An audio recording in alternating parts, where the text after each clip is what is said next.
the grassroots people, the people who are trying to make a difference. Here's one little thing I heard on the ground. I'm not on the ground yet. But I hear that Bernie, unlike Obama in January 3rd, 2008, President Obama had to depend on those college towns. But the college kids were at home, not at school. This year, they're at school, and what Bernie is trying to do is to get them to go back home so they can spread it around. That's exactly right. The nation endorsed Bernie Sanders.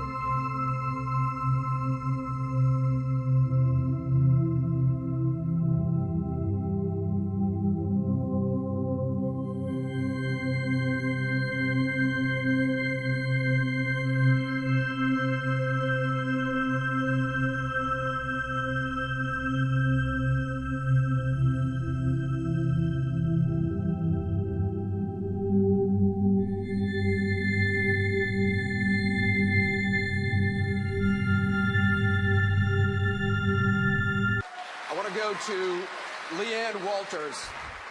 This is Leanne Walters. She was one of the first people to report problems with the water in Flint. One of her twin boys stopped growing. Her daughter lost her hair. She says she's undecided and has a question for both of you to answer, but we'll start with Senator Sanders. Ms. Walters?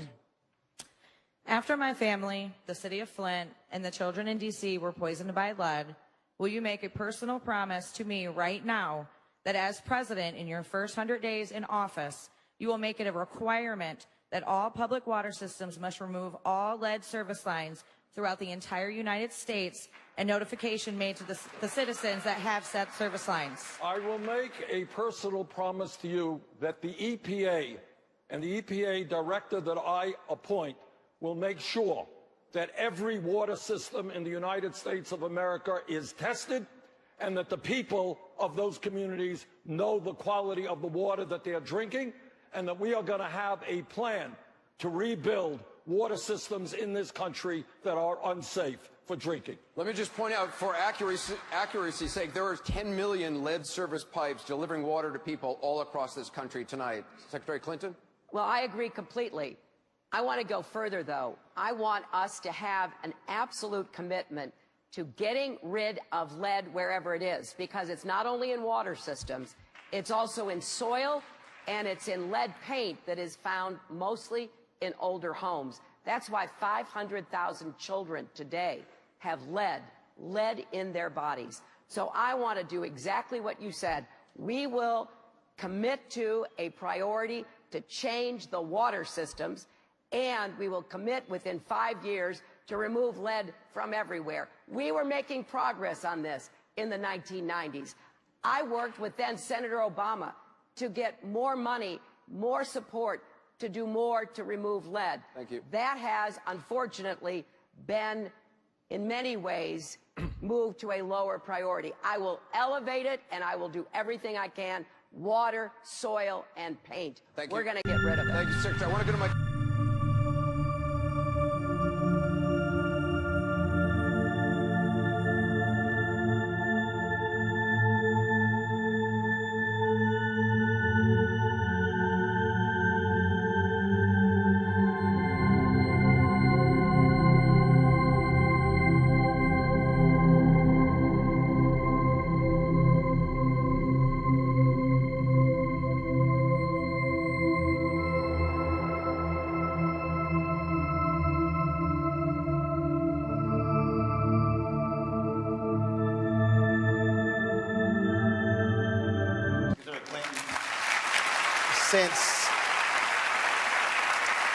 Since 1976, we've executed 1,414 people in this country. Since 1973, 156 who were convicted have been exonerated from the death row. This gentleman here is one of them. This is Ricky Jackson, wrongfully convicted of murder in 1975. He spent 39 years in prison. He is undecided. Ricky, what's your question? Thank you, Senator. Thank you for taking my question. As stated, I did spend 39 years of my life in prison for a crime, a murder I didn't commit. And it was only through heroic efforts of the Ohio Innocence Project at the University of Cincinnati that I was ultimately exonerated and am able to stand before you today.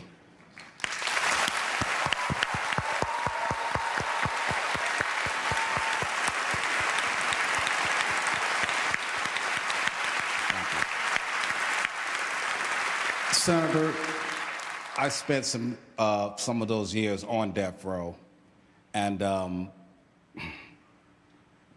excuse me, I'm sorry. It's okay, brother. I came perilously close to my own execution, and in light of that, what I've just shared with you, and in light of the fact that there are documented cases of innocent people who have been executed in our country, I would like to know, how can you still take your stance on the death penalty in light of what you know right now? You know,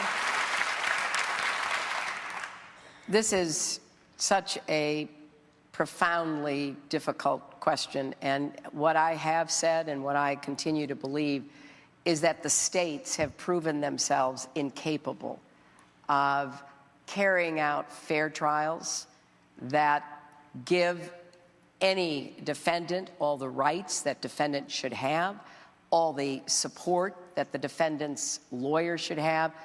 And I've said I would breathe a sigh of relief if either the Supreme Court or the states themselves began to eliminate the death penalty. Where I end up is this, and maybe it's a distinction that is hard to support, but at this point, given the challenges we face from terrorist activities primarily in our country that end up under federal jurisdiction for very limited purposes, I think it can still be held in reserve for those. And the kind of crimes I'm thinking of are the bombing in Oklahoma City, where an American terrorist blew up the government building, killing, as I recall, 158 Americans, including a number of children who were in the preschool program. The plotters and the people who carried out the attacks on 9/11, but a very limited use of it in cases where there has been horrific mass killings. That's really the exception that I still am struggling with, and that would only be in the federal system. But what happened to you was a travesty, and I just can't even imagine what you went through and how terrible those days and nights must have been for all those years. And I know that all of us are so regretful that you or any person has to go through what you did. And I hope that now that you are standing here before us, that you will have whatever path in life you choose going forward, and that you will get the support you deserve to have. I have to ask Ricky, Thank you, Senator. Is that answer satisfactory for you? Yes, thank you very much. Thank you, Senator. Thank you, sir. Okay.